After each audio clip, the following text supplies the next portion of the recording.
Sur des brancards, les dizaines de blessés sont évacués de l'avion, un par un. L'appareil vient d'atterrir en urgence à l'aéroport de Bangkok. Une fois les quelques 200 passagers débarqués, l'état de la cabine atteste de la violence des turbulences. Taches de sang, plafond éventré, masque à oxygène.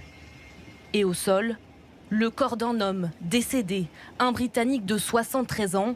Les autorités suspectent une crise cardiaque. Les passagers choqués témoignent d'un vol cauchemardesque. Le voyant pour la ceinture de sécurité s'est allumé et au même moment l'avion est tombé d'un coup. C'était irréel. Ce dont je me souviens, ce sont les objets, les bagages des gens, des coussins, les tasses, les assiettes qui volaient dans les airs. Et cette pauvre dame âgée couverte de sang avec une horrible entaille sur la tête. L'avion était parti hier soir de Londres et devait rallier Singapour. Les données de vol indiquent qu'il aurait rencontré un trou d'air au large de la Thaïlande, une chute de 1800 mètres en seulement 5 minutes. Dérouté en urgence vers l'aéroport de Bangkok, l'avion est accueilli par des dizaines d'ambulances pour porter secours aux blessés.